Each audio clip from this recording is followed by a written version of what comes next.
تو یہ جو دن ہے نا اگست کا لاسٹ ویک چل رہا ہے اس وقت، تو اس وقت اگر موسم تھوڑا سا گڑبڑ کر گیا نا، یعنی ٹمپریچر جو ہے وہ رات اور دن کا ٹمپریچر کا ڈفرینس آ گیا زیادہ، تو پھر وہ آ سکتا ہے اٹیک اس کا، جلساؤ کہتے ہیں ہم سادہ زبان میں، جلساؤ کی بیماری آ سکتی ہے۔ تو اس کے لیے حفاظتی سپرے کر دینا بہتر ہے۔ 1 kg سلفر کا سپرے ہو سکتا ہے۔ جو تجربے والی بات ہے وہ 20 کلو یوریا جو ہے وہ اس کے ساتھ ڈالنے سے زیادہ اچھا رزلٹ ہے۔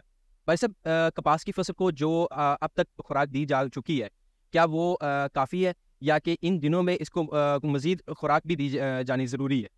السلام علیکم میرے کسان بھائیوں، آپ دیکھ رہے ہیں ایریل پاکستانی۔ ہمارے ساتھ کاٹن کے ایکسپرٹ اور اپنے فیلڈ کے انتہائی ماہر فرحان باری صاحب موجود ہیں۔ باری صاحب، کسی اور بیماری کا بھی ان دنوں میں ان ایام کے اندر خطرہ لاحق ہوتا ہے کپاس کی فصل کو؟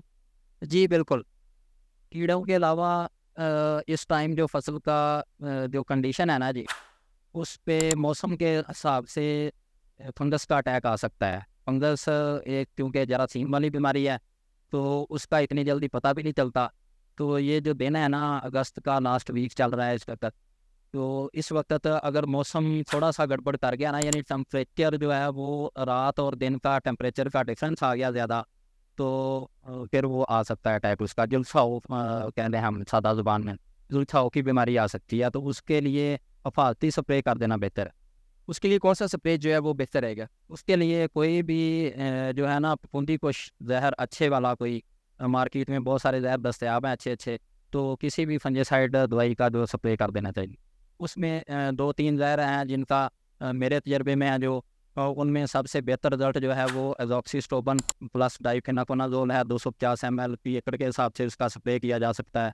تو ساتھ اس کے 1 kg سلفر کا سپرے ہو سکتا ہے۔ ایک سپرے یعنی دوائی کا 20 کا کر دیں، ایک سپرے جو ہے 1 kg سلفر کا کر دیں بس۔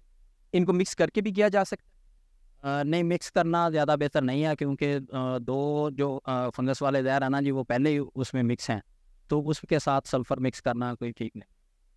تو کیا یہ اس کا جو ہے وہ سپرے ہی بہتر رہتا ہے، یا کہ اس کو پانی کے ساتھ آبپاشی جب کی جائے تو اس میں اس کو جو ہے وہ فلڈ بھی کیا جا سکتا ہے کسی فنجی سائڈ کو؟ جی بالکل، اس میں تھائیوفنیٹ میتھائل زہر ہے، وہ 800 گرام پر ایکڑ جو ہے وہ فلڈ کر سکتے ہیں پانی کے ساتھ۔ لوگ اس میں تھوڑا سا یوریا کھاد ملا کے، اس سے بھی جو ہے وہ اس کے چانس کم ہو جاتے ہیں۔ تو دوسرا ایزاکسیسٹوبن اور ڈائفیناکونازول کا جو مکسچر ہے اس کو بھی پانی کے ساتھ، اس کی کیا مقدار رکھی جا سکتی؟ 250 ml پر ایکڑ۔ اس کے ساتھ بھی جو تجربے والی بات ہے وہ 20 کلو یوریا جو ہے وہ اس کے ساتھ ڈالنے سے زیادہ اچھا رزلٹ ہے۔ تو اس کا تیسرا جو ہے وہ پانی کی کمی جو ہے نا اس سے زیادہ نقصان ہوتا ہے۔ اس کے لیے سب سے زیادہ ضروری بات جو ہے وہ ان دنوں میں پانی کی کمی نہیں ہے۔ مطلب یہ جو فنگل اٹیک ہے یہ اور جلساؤ کا، جس کو آپ دوسرے لفظوں میں کہتے ہیں کہ جلساؤ کی بیماری آ گئی، یہ اس کی جو وجوہات ہے وہ آبپاشی میں تاخیر کرنا ہے، اور سب سے زیادہ اس پہ موسم اثر انداز ہوتا ہے۔ موسم جب دن اور رات کا درجہ حرارت جو ہے اس میں ڈفرینس زیادہ ہوتا ہے، یعنی دن کو موسم شدید گرم ہوتا ہے اور رات کو ٹھنڈ ہو جاتی ہے، ٹیمپریچر ڈاؤن ہو جاتا ہے، 30 سے ڈاؤن ہو جاتا ہے، تو پھر زیادہ اس کا انداز ہوتا ہے ہم سے۔ بھائی صاحب، کپاس کی فصل کو جو اب تک خوراک دی جا چکی ہے، کیا وہ کافی ہے یا کہ ان دنوں میں اس کو مزید خوراک بھی دی جانی ضروری ہے؟